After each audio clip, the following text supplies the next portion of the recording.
Hello, hello, hello. How are you guys doing today?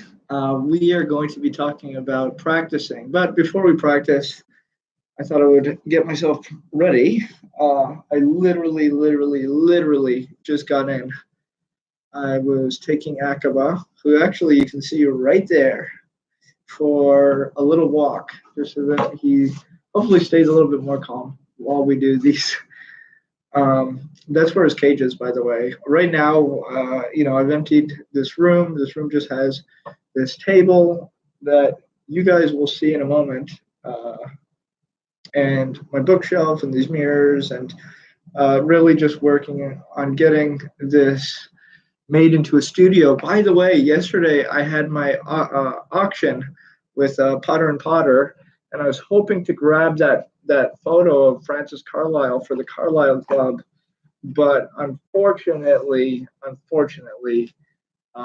somebody outbid me. I stayed in until the bid got to, I think, $425. Then I pulled out because I'm like, I can't even afford this photo at $425.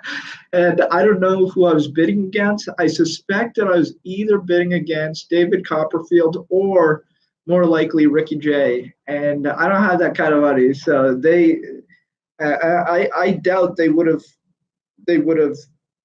went for under $1,000 for that photo. I've never seen that photo before, Francis Carlyle.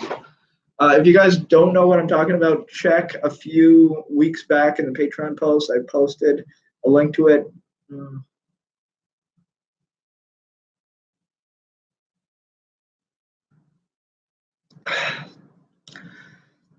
I'm just gonna hydrate myself a little bit before we get into the meat of this. I'm extremely dehydrated. It is extremely humid outside. Just to let you guys know where I am in Toronto right now, extremely humid, and I am really suffering because of it. I do not like the humidity. I literally just went out for a 5 minute walk with my dog, just so he could go to the restroom. I'm like soaking wet. So just trying to drink water.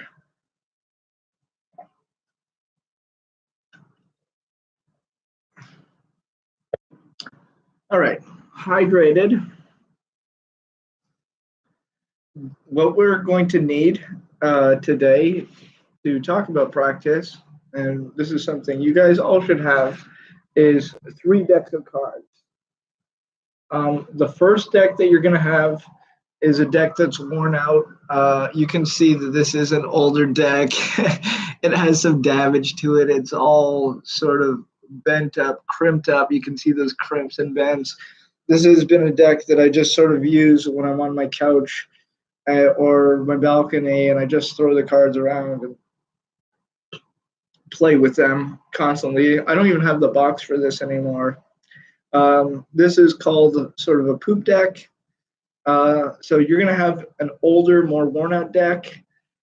Then you're going to have a deck that is in sort of perfect condition, but not brand new. This is a deck that you've used before, that you've worked in, and it's going to feel perfect. I don't know if you guys know that feeling when you've worked in a deck for half an hour, 45 minutes, and it's just like perfect. It's not too slippery, not too sticky. It's not all bent up. It's just like, it's worked in. Like it has the right amount of give to it, the right amount of bend. It's not too firm, not too flexible. So that is going to be the second deck you're going to have. Let me sort of move this down so you can see that. Oops. So that's the first deck. This is the second deck you're going to have right over here. And then the third deck is going to be a brand new deck. This is literally a brand new deck. I literally just opened this maybe a night ago, 2 nights ago, barely handled it. And so, again, starting from the beginning, an old deck, a worn-in deck, but very good condition, like perfect condition, and then brand new. You're going to need these 3 decks to practice with. We're going to talk about how to practice. What else do you want? You want ideally a quiet space. I'm going to talk a little bit more about the tools that you're going to use. Just introduce the tools, and then we'll talk about how to use them to practice. So I just want to show you those decks. Just move some of the stuff around. The next tool I'm going to introduce are these. And these are my practice boards. So I'll go over what these are in a moment. Let me sort of put this like this so you can see. These are my, make sure my seat is comfy. My pants are comfy. It's very important to be comfortable when you're practicing, as you can tell. So these two things are practice boards. I'll talk about them in a moment. I'm not going to go too much into them, but these are things that you're going to want. This is a board that's literally the same thickness and measurement as my laptop. So I believe, I don't know the exact dimension off the top of my head, but it's around 15 inches across diagonally. But I could give you guys the measurements. I would have to measure it out. But if you look at any standard 15-inch monitor on laptop, it is literally that size. And the reason why it's that size is I would always be working when I was traveling, and I would close my laptop down and practice on the back of my laptop. So this is the practice board. This is an amazing tool. I cannot wait to explore this tool with you. Let me move this cushion for a little bit, just so I have some more room to go back. So when you are using the practice board, by the way, regardless of which one you use, oh, got a little scratch on that practice board. You're going to put your deck on it, and by the way, the great thing for the practice board for me is I can shuffle and do all my techniques on my lap, and then come over here and use the board. For the audience, they're usually, my feet are not blocking the view, but because I'm using my webcam on my laptop, the camera is like literally at this level. I'm putting my hand as the same level as the eye on the laptop, the camera. Usually you'd have somebody looking down, and so they would see more of that surface. But right now, it's sort of blocking. And okay, so anyways, this is just something that goes on your lap. You use it. You can deal on it. You can, do whatever you need to do. I will talk about these. I was introduced to these practice boards through a friend of mine. I'm not too sure how much I can say about them because part of them is supposed to be secret. However, my friend did publish a book. So if you do want to read that book and you want to hear more about the history of the practice board, pick up the copy of The Expert at the Card Table by Joe Christ and Rosa Paulin. They have a website. It's called Artifice, Ruse, and Subterfuge. They did a Kickstarter. They did their own edition of The Expert at the Card Table, which coincidentally is the book we're talking about next month. And they did it with all new photographs of Joe Christ doing the techniques from the book, and Rosa took those photographs. So if you do want to read more about these practice boards and the secret behind them, why they're great for practice, pick up that book, because I'm not too sure how much I'm supposed to talk about this specific tool, but I'll talk about this again. I actually can talk about this. This is sort of the same thing. This is a practice board. This was made from a piece of walnut. I believe this piece of walnut came from Iowa. It's exactly the same dimensions. I had it cut down smooth and just had a nice varnish on it throughout the years. And so I travel with this. This goes in my backpack. It does have a few scratches in some place, which I'm kind of really angry about because it was in perfect condition. I don't know what happened to it, but it has picked up a little bit of chips and stuff in some places, but that's natural. This is wood, this is wood, this is real wood. So these things are not going to last forever, but they should last you quite a while. Again, the thickness is about the same thickness as my laptop. Basically, this is the same dimensions as my laptop. What I like about this one, which is walnut, is it has a little bit of a weight to it, which is good when you practice. Um, when you practice, here's the thing: if you're at home, you should ideally have a practice area, and that area should be a card table. You can buy a small little card table, which basically is small enough for one person, but you could, if you wanted to, fit two people on it to eat or four people around it to play cards. But you can buy one of those card tables. I might post a link to a picture of a card table, and you just want to have the right fabric covering it to do your slides. This is more for when you are on the move, or if you don't have a dedicated table. The reason why I use this so much is when I was performing, I always do certain techniques on my lap, like when I shuffle, and there's just different techniques that I always do on my lap. And when I put the cards on my lap, the table is usually like this high. And so when I was performing, there would be many times where I would suddenly take the card from the table and put it on my lap. And even though I was doing a technique, but I was trying to let people see it. So I had a weird problem where I would have to move my chair back away from the table, then lean really forward to put objects on the table. And it just wasn't a good viewing situation. But now that I use these boards, I can just sit this on my lap, shuffle, put the cards down, everything. If you do practice with one of these, this is just the most basic version, but on both versions of these, whether you have it covered or uncovered, you can either have this smooth or you can have it with a lip.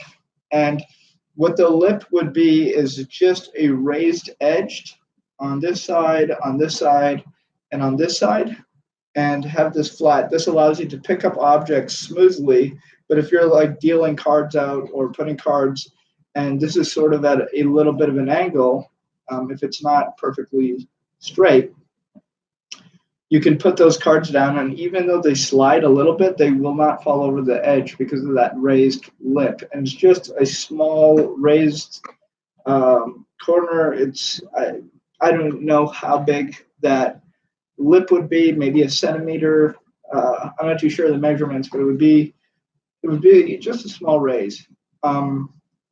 So what you want a board for is to practice on.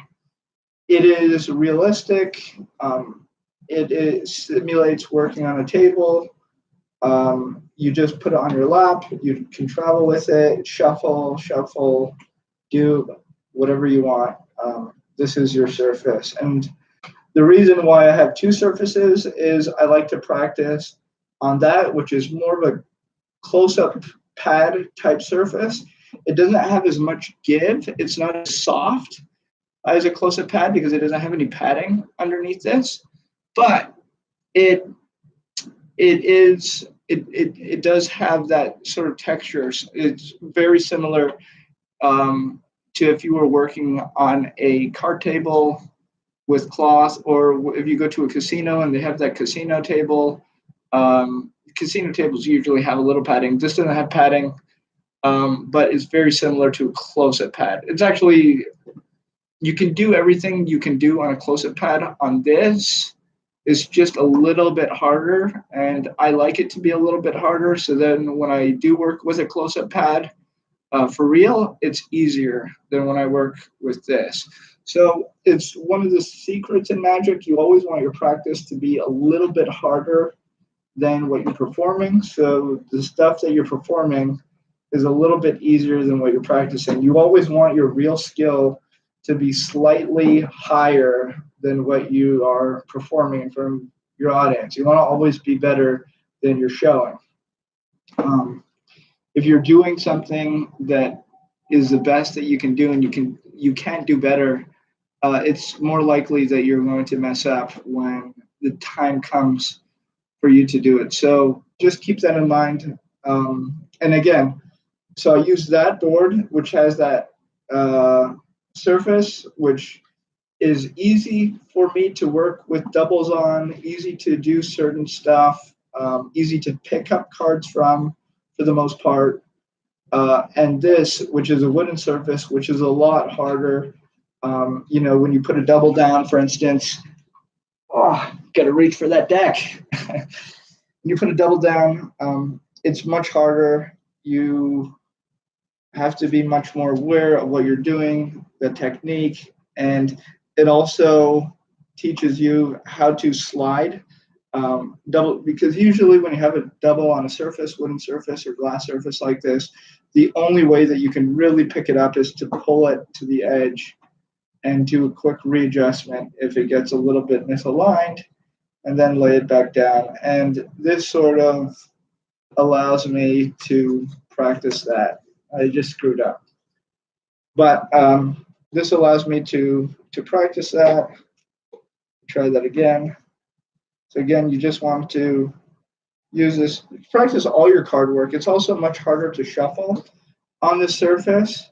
But the theory is you always want to practice, because in real life, you never know where you're going to be performing. Maybe you're asked to do a performance at the bar and you're used to shuffling on your close-up pad in your room and everything's set up a certain way. And then you get to the bar and you want to do your triumph effect, or you want to do one of your card routines that requires a certain type of surface, and all of a sudden, you screw up the shuffles, things get messed up. So I have a regimen in which I practice with this, and I practice with that, and I practice on a close-up pad with the different decks. And I'm going to talk about how I do that.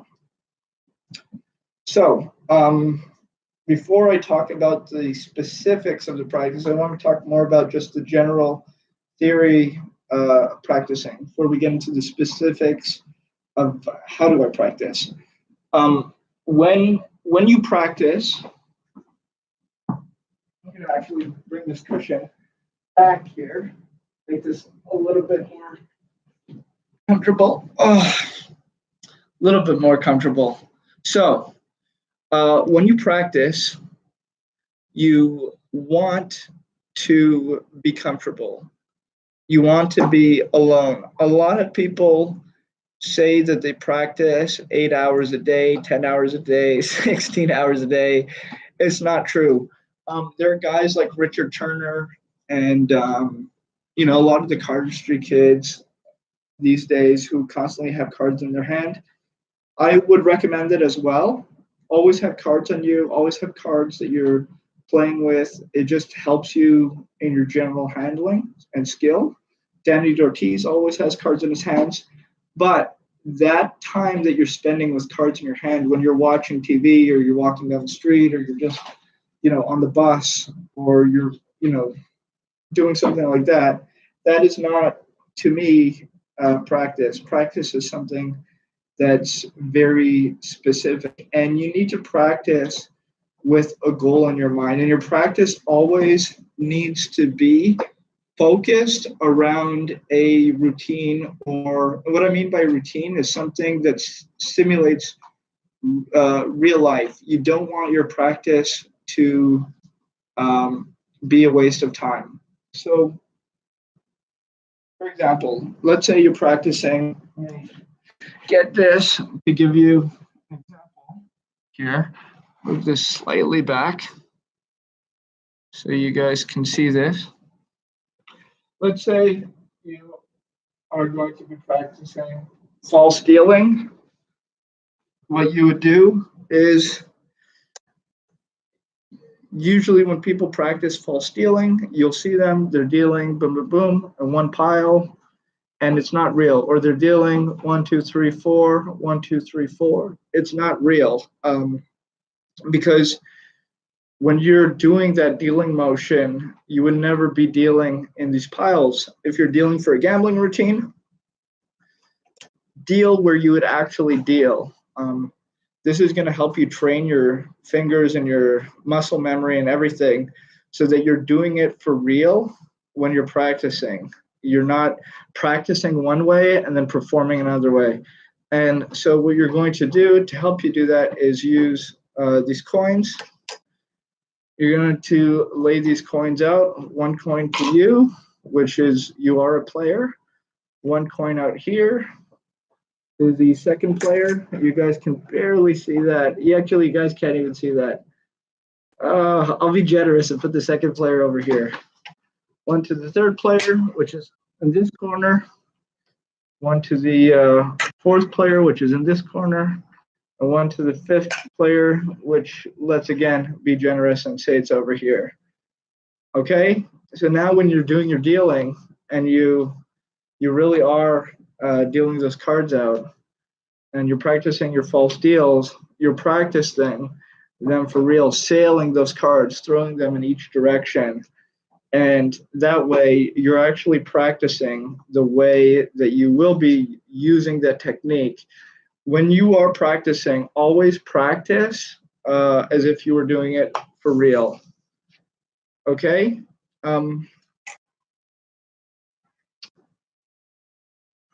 So just always keep that in mind. Never practice something in isolation. Another thing people do is they practice techniques in isolation, which again, it's something that I personally totally disagree with. I don't think you should practice any techniques in isolation. I think it's a total waste of time. Once you get that technique down, practicing it just as a technique doesn't make sense to me unless you need to brush up on it.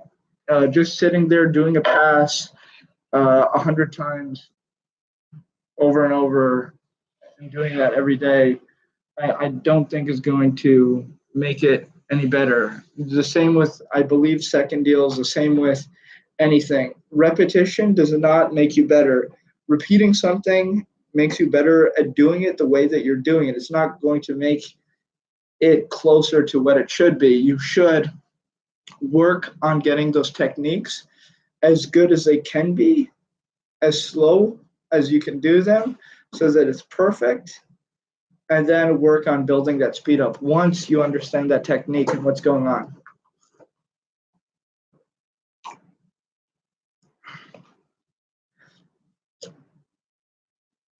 So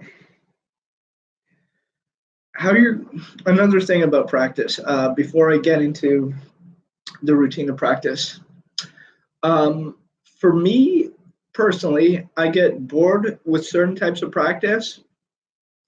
There are certain routines and things that I always do, and they're my bread and butter material. These are routines that I'm used to doing every single day, and I just personally feel that I don't need to practice them. When I do practice them, I get extremely frustrated and bored because I'm like, oh, I don't want to practice this, and it makes me hate practicing. So one of the ways that I overcome that is by keeping everything fresh. And that doesn't mean that I only practice new things, but I design my practice. So I practice my old stuff in the beginning, just to get it through. Let's say I have 5 routines that I need to practice. These are my old routines, my bread and butter routines. I'll practice those first.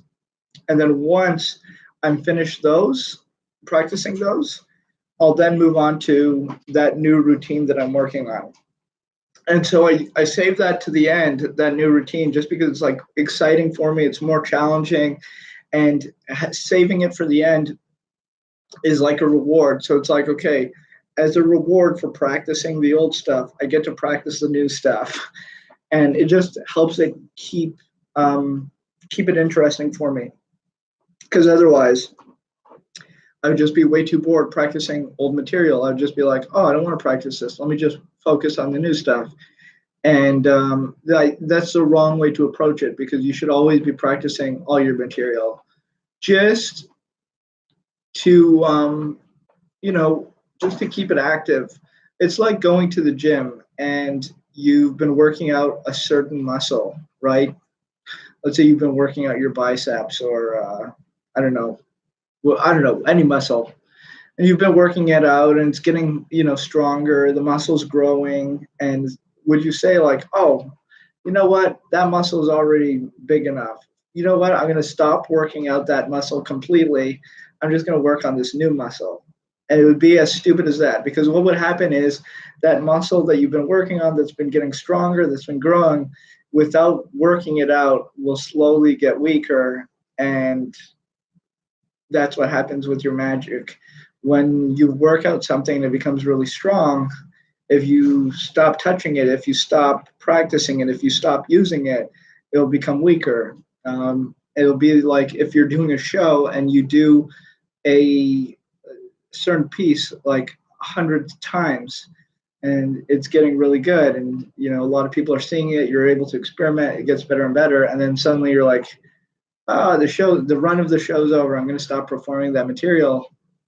All that progress that you made with that material will slowly disappear. So the next time you perform that material 6 months later, you haven't performed it for a while, it's not going to be as good as when you were performing it at the end of your run, if that makes any sense to you. So again, you want to practice in a way that keeps you and your old material focused, as well as the new material. And to motivate doing that, you want to do the old material first, do the new material last. Or you could also mix it up. I often mix up my material and try to see how to get from one routine to another.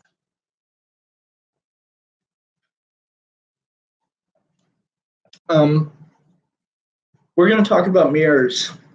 I'm a big fan of practicing in front of mirrors. Oftentimes, by the way, I did a whole podcast on mirrors. If you guys want to listen to it, it's at beforemagic.com/radio. It was on last week's episode. The new episode has replaced it, but just go in the episode list. It's episode 2, and I talk all about mirrors. So that's very useful for you guys to listen to. I practice with mirrors. I would not recommend the mirrors that are on a table and that are just totally vertical, flat. You want your mirror to be going at an angle. I'm going to grab the mirror. I have a few mirrors in here.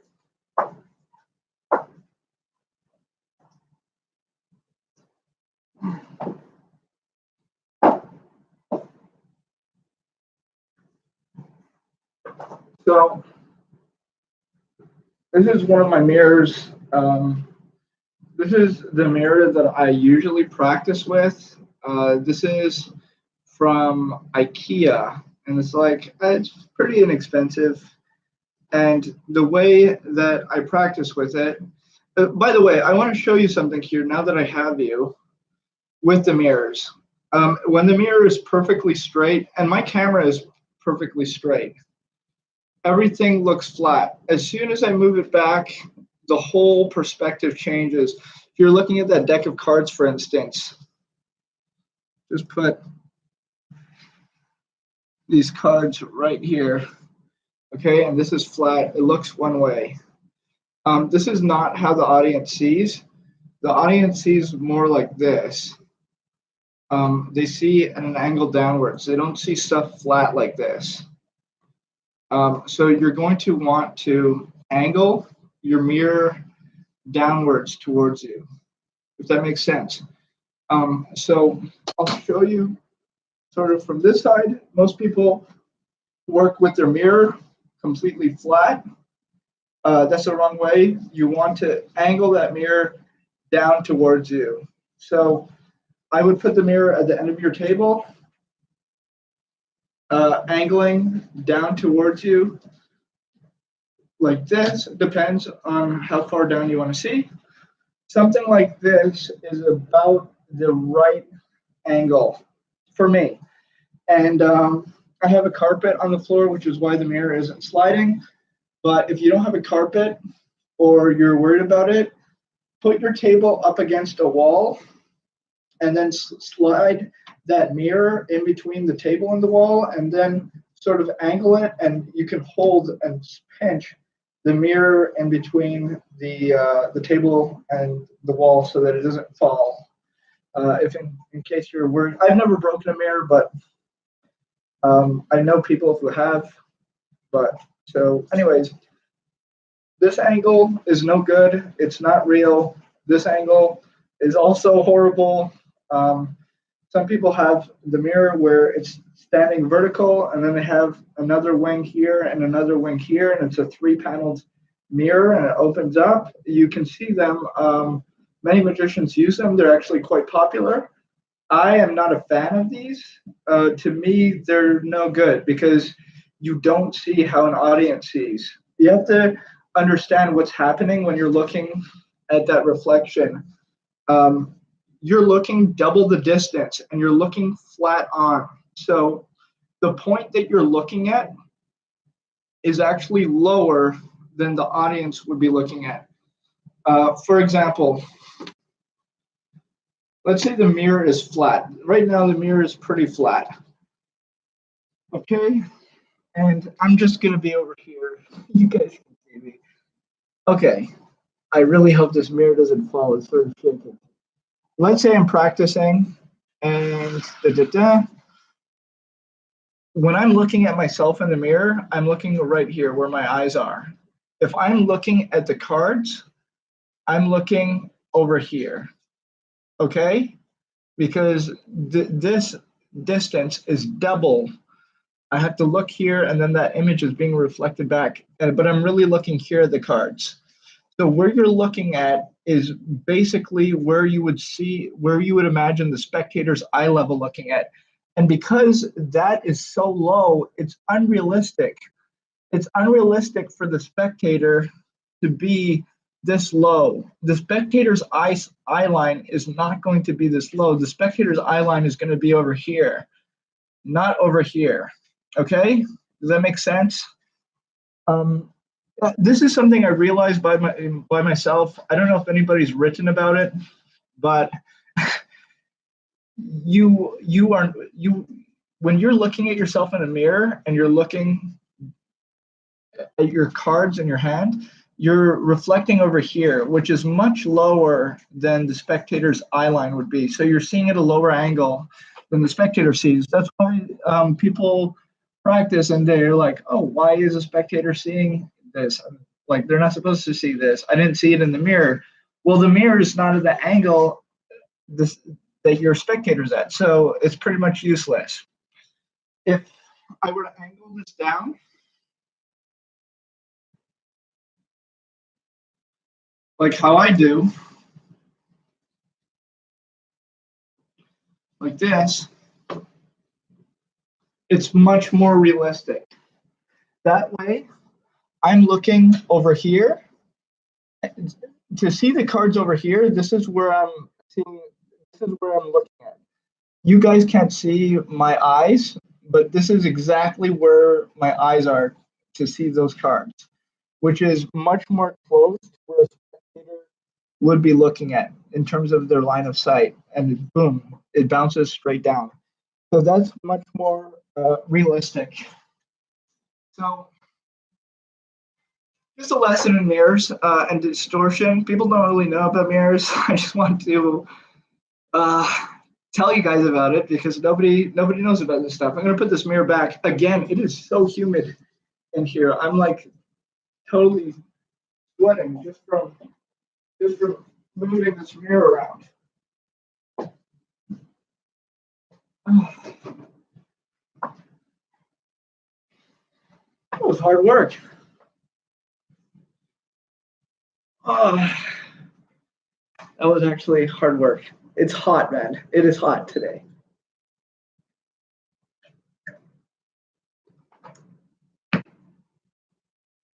Okay, we covered mirrors. We covered the cards. We covered the surface. Okay, we went over the general theory. Now we're going to get into how to practice. So, a lot of people practice with their script, saying it out loud. I don't. I believe it's a personal choice.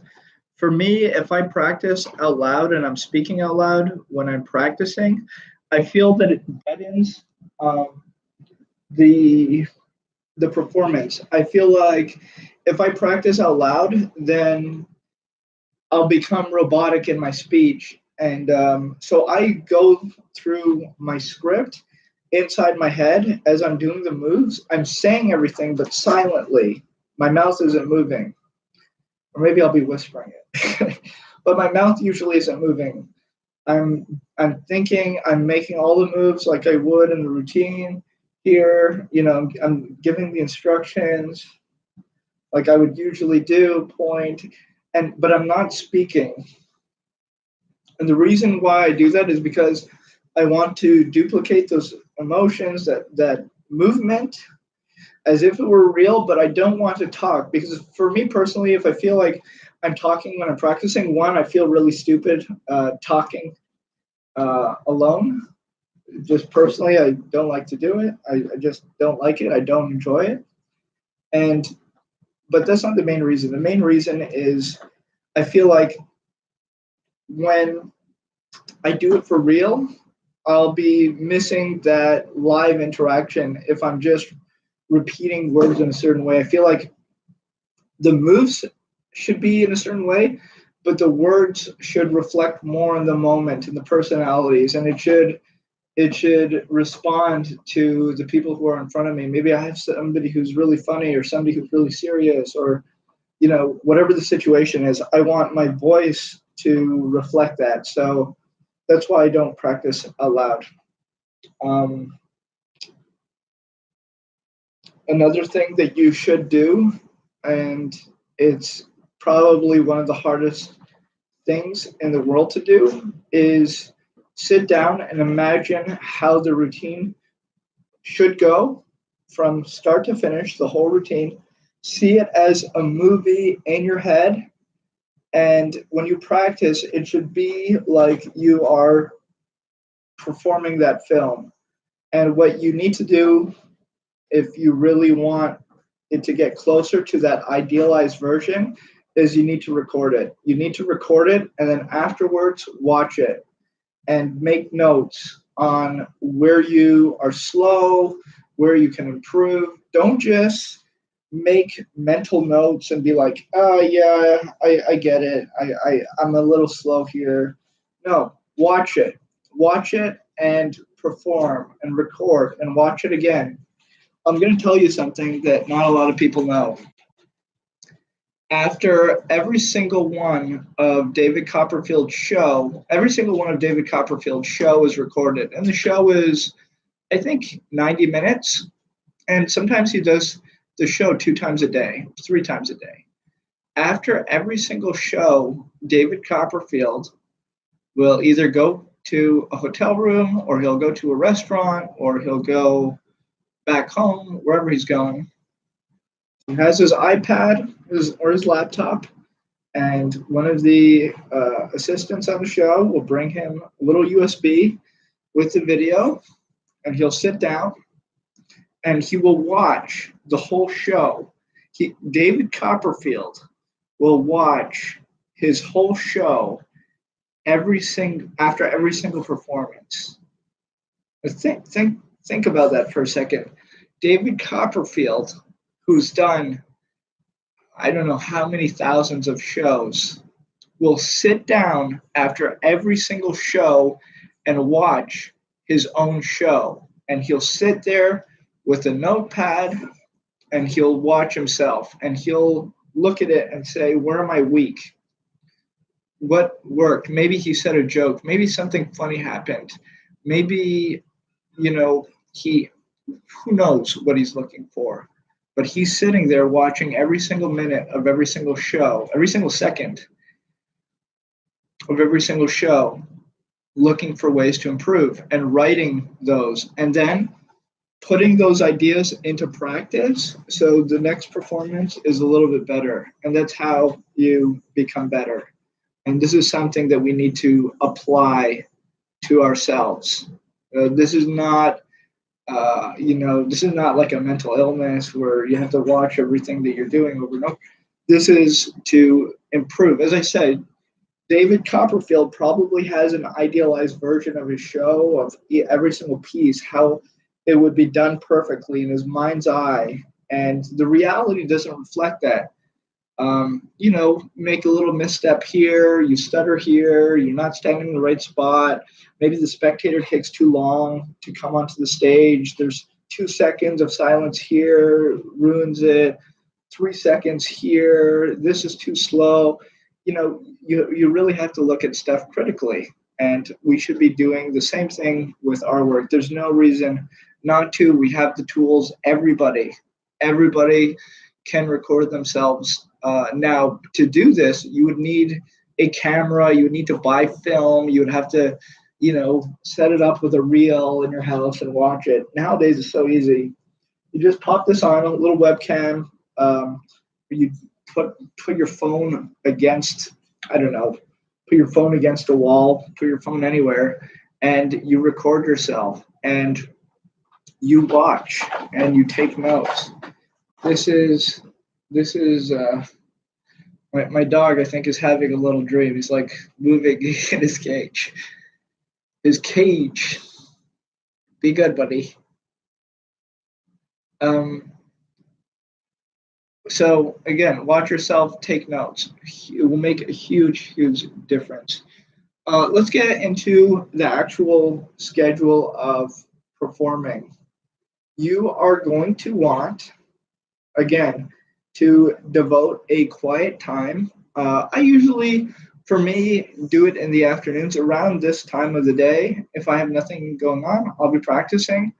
Otherwise, I'll devote some time in my schedule. I keep my practice to an hour. I do not practice for more than an hour. Just because I want to stay focused and I want to stay fresh. If I'm too bored when I'm practicing or it's too long, I just get distracted. My mind goes to other things. I'm thinking about different stuff. You want an hour a day where you are just focusing. You're going to sit down. You're going to choose whatever material that you're working on, make a set list, and then you're going to sit down and you're going to work on it. You're going to sit down with your mirror and you're going to work on it. You set up your mirror and you're going to do it with these 3 decks. And again, the reason why you are using these 3 decks, the old deck that's just been laying around your house that you've been using every day on the couch, the perfect deck, and then the brand new deck, is you want to be used to doing all the different moves and techniques with different conditions of cards. You don't want to only practice with the deck. I used to only practice with the perfectly broken in deck. And then in real life, as you know, sometimes the perfect deck turns into this deck when you're handing them out to spectators. Spectators are shuffling, beers being dropped on the cards are falling on the floor, what have you. This deck turns into this deck very quickly. Or this deck turns into this deck very quickly. Or sometimes you need to work with this deck because the deck that you started out performing with has turned into this deck and you're not able to use it anymore. So you break open a brand new deck and then you're not used to doing your techniques with a brand new deck. You're only used to doing it with a working deck, and it's not as good. So you're going to practice with all these conditions, and you're going to do it one at a time. I would say mix it up, do it in whatever order you want, and practice, practice, practice, practice. Do that set. Perform the whole set through with this deck. Okay, have this deck set up to go. Once you're done with this deck, perform the whole set again with this deck and perform it again with the brand new deck. And watch yourself, take notes, see what techniques were slower, what worked better, and just keep a mental note. What could you improve? What could you replace? And a lot of these notes that you're taking, if you can, write them down, but they're going to become sort of mental notes. Okay, maybe if I'm working with the newer deck or the older deck, I'm going to replace this technique at this part of the routine. This is just stuff for you to know and to apply. We're going to take a quick break, and we'll start this in like 5 minutes. Oh, so sorry that I had to take a little bit of a break. I was honestly too hot and needed to get a glass of water. It really is humid. It's like more humid than a jungle. Actually, I don't know if you guys can tell, but like I'm soaking wet. Like even just touching the cards will ruin the whole deck. So try not to do that too much. Okay, so where we left off. You're going to practice your sets with each one of the 3 different conditions of the decks.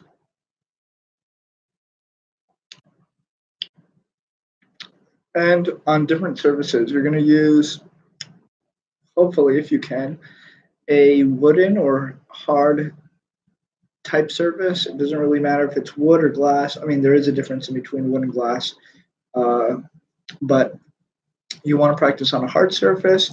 Then you want to practice on more of a softer surface with a cloth or a close-up pad. And you want to save the new material for last.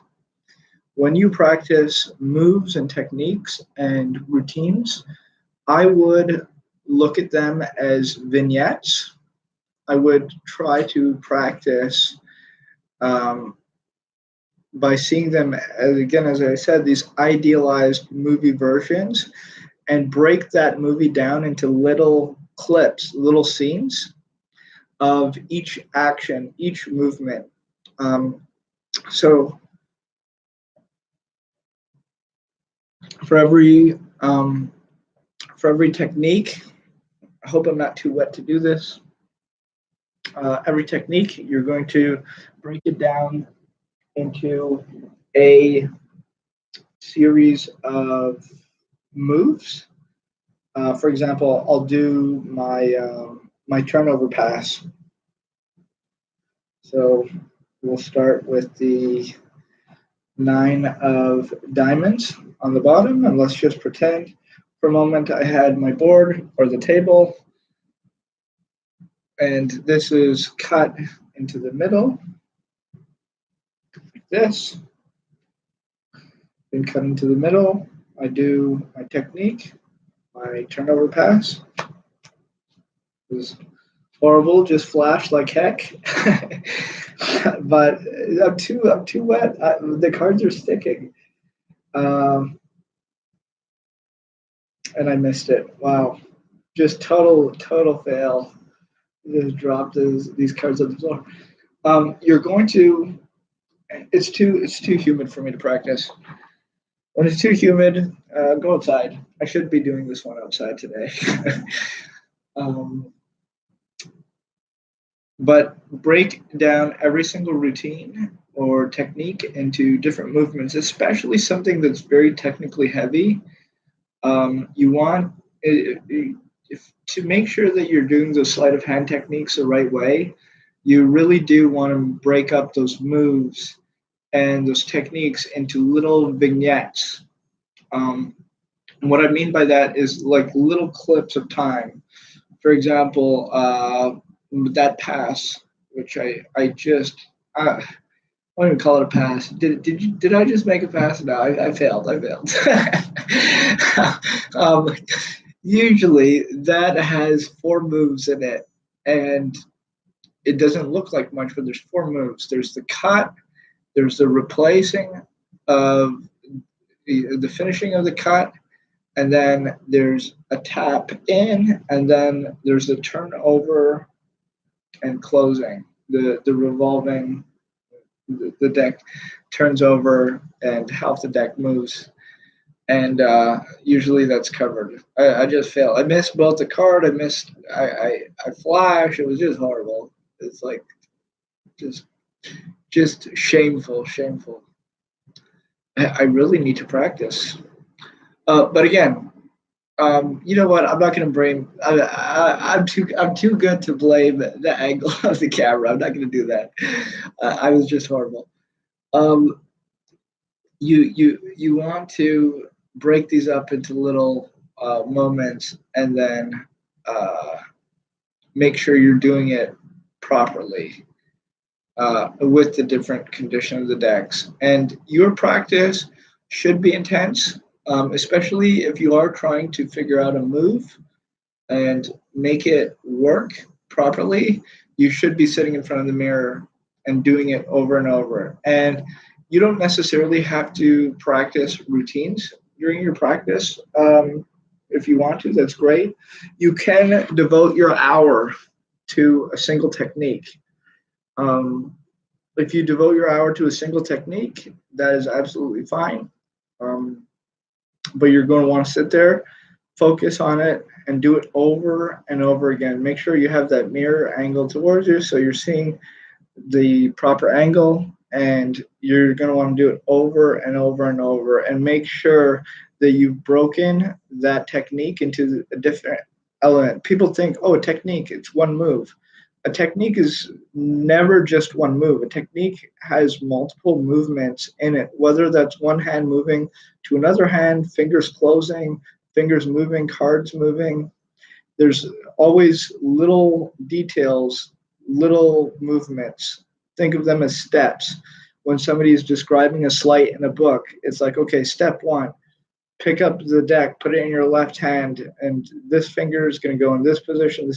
And these are all steps. These are broken down. That's how you should look at your magic and techniques, as if you were completing steps. So when you do it, you are working in a series of steps. And the mirror is there so that you can see if you're doing those steps properly.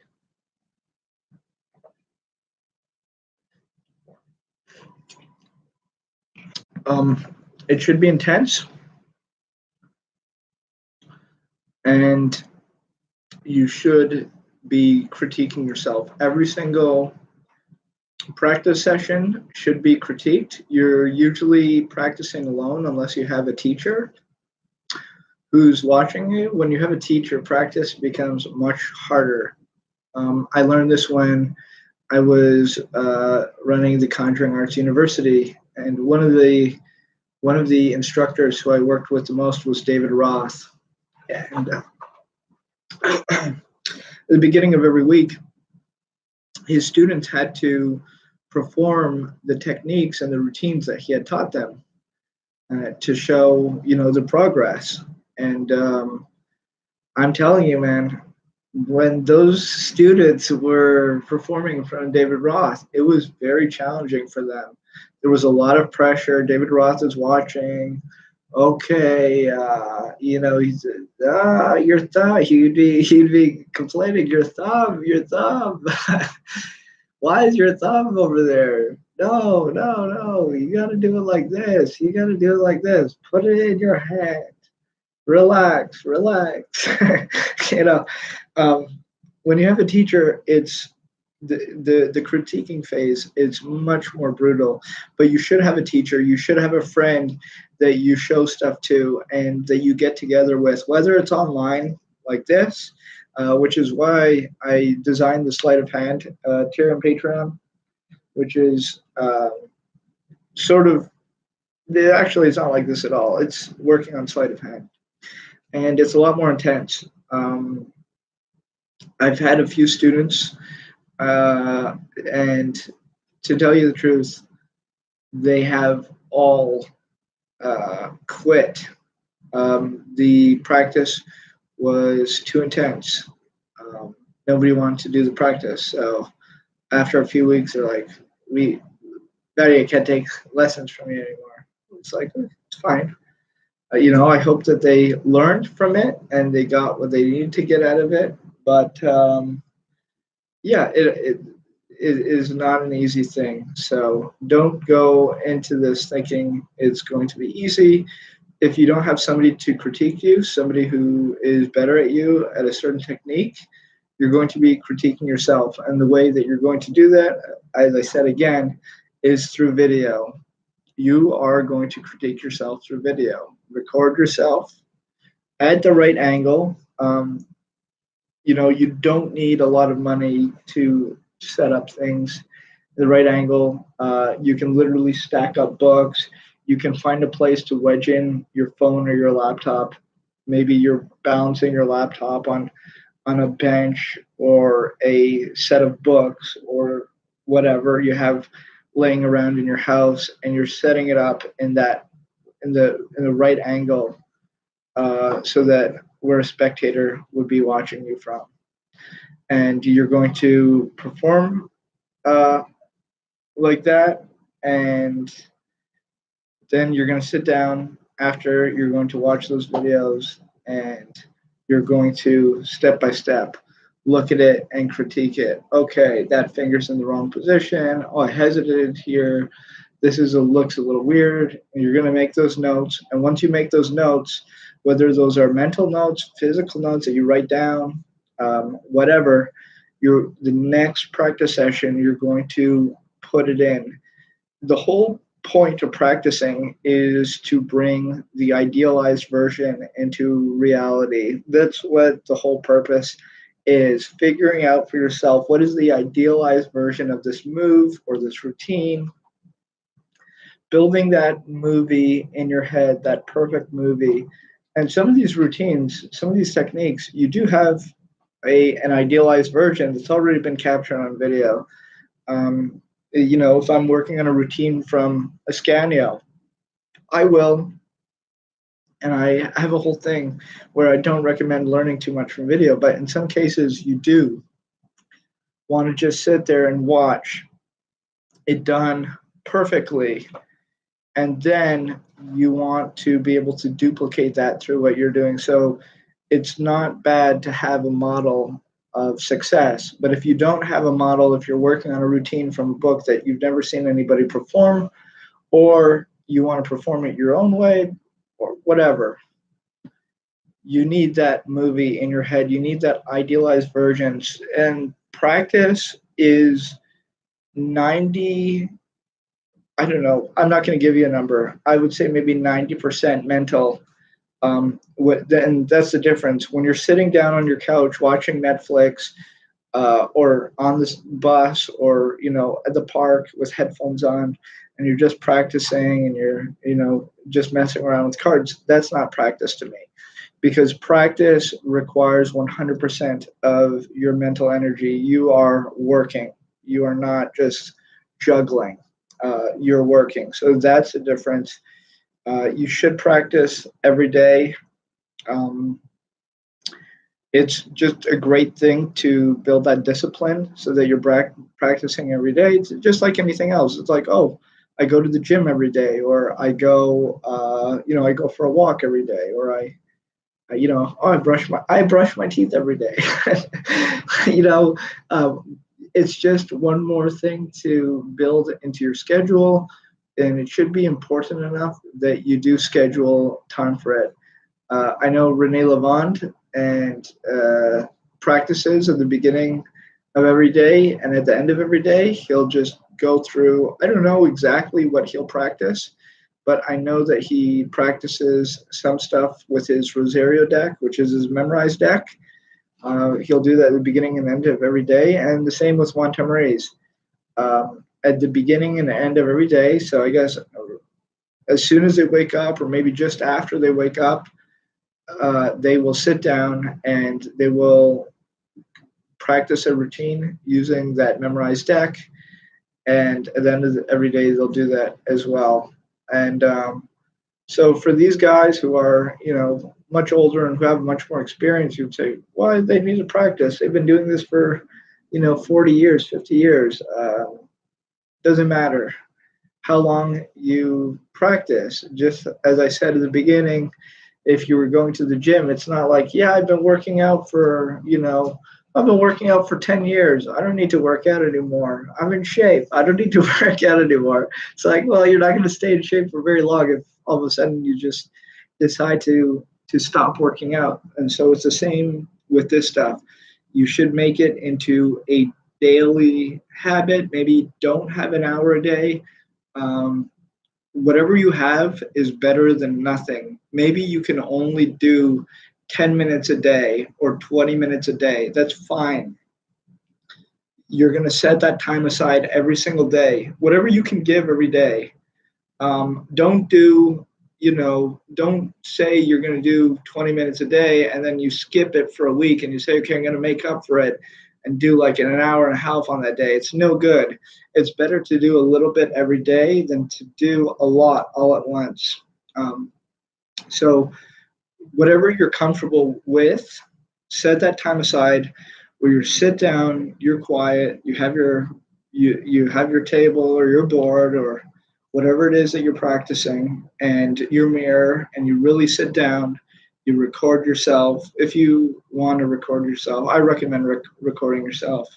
Not all the time. We're not all David Copperfield. We don't all have 3 hours a day to watch videos of ourselves. But there's a lesson in that, which is that's what David Copperfield decides to do with his time. David Copperfield must be a busy guy. He's keeping the show running in Vegas, which is not not an easy thing to do, run a show successfully in Vegas for years and years and years. It's a tough business, but that's what he decides is important enough to spend a few hours on every day. It shows you that, I don't know, maybe it's important to keep your eye on the show, on the presentations, on what we're presenting to people. I believe it's very important to always give your best to the audience. I haven't always given my best. I don't think there's anybody who ever has. Sometimes we just, we screw up. But I did a great podcast. So again, you'll find that at beforemagic.com -radio. And so it's not so much on practicing. It's called Overcoming Performance Anxiety. But check it out. It's the third episode. It's the one that I just released a few days ago. And I do talk a lot about practicing. It is a huge, huge part of that podcast. I talk about practicing. And I talk about what other magicians have talked about, and I share ideas. So I think it's extremely valuable. And again, you don't have to do an hour every day. There's some people who have done FISM and who I know because they've told me stories. They were practicing the same routine 4 hours a day, 5 hours a day, every day for months. To me, that's crazy. I've never practiced the same routine 4 or 5 hours a day for months. I just have never done it. But I know that some people have. So it all depends on, what the amount of effort you can give and what you expect at the end as a result. And you have to realize that the more you're giving, especially in terms of your mental focus, the more that you're going to get out. The physical is also very important. It's an element, but your mind needs to be in the practice when you're practicing. So don't forget that. Listen to those podcasts. I hope you guys enjoyed this. This is quite different for our Studies in Magic group. Usually we've been working on different plots in card magic, but I want to break it up and do something else. I like speaking about theory. For example, the mirror thing that I showed you guys. Please, please, please pay attention to that. I don't think there's many people in Magic who know that. I think a lot of people are using the mirror incorrectly. So I would say, I hope you guys are getting a lot out of this. Not too sure what the next subject for the Studies in Magic group will be next month, but I will let you guys know. It will be on a different date. The October book club will also be on a different date. I'll be traveling from September 25th or so to the middle of October. I'll be in China. I'm going to do a show in Shanghai and possibly in Beijing for the government and for the public. I'm doing a show in a huge arena for 8,000 people. So, and I'm doing a silent act. So I had to prepare all that. Kind of stressed out about that. I have to get my visa, do all that, and prepare for the show in China. So I'll keep you guys updated. While I'm gone, I won't have internet, but I'll let you guys know what's happening before I leave in terms of the Studies in Magic group and the book club. So we will be doing all that stuff, but the date may change. So anyways, I'll keep you guys updated. In terms of playing cards, I'm going to give you guys a brief little update. I've got this deck from Kickstarter. This was Dan Dave's project with Art of Play, their company Art of Play. This is a pretty cool deck. I want to show you guys it, but I'm so sweaty right now. I'll ruin the whole deck.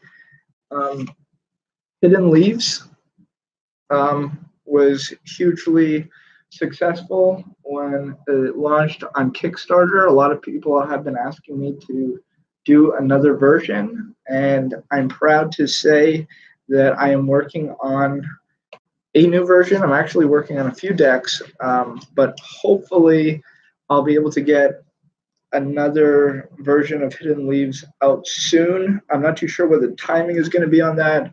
It could be very soon, or I could be waiting a few months. I'm not too sure, because I'm also working on another deck, Emanations. So I'm just trying to decide what's better to come out first. Both of them have taken me a long time. Emanations is almost fully designed. I'm just finishing working on the artwork. Probably will take me a few more weeks, but yeah, the artwork for this bad boy is done, and you'll hear it here first. The next color that's coming is red. A lot of people have asked for it. I sort of ran these polls online on Facebook and Instagram, different places, and I said, "Do you want it in red or black?" And almost everybody said red. So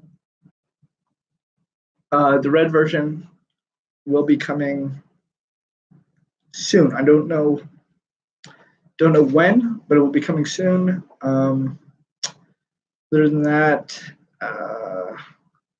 we got book club coming up next week. Book club next week will be The Expert at the Card Table. I'm working on the PDF version of that, so keep your eyes open. That's what I'll be doing this week. I hope to have the PDF version ready. I don't know.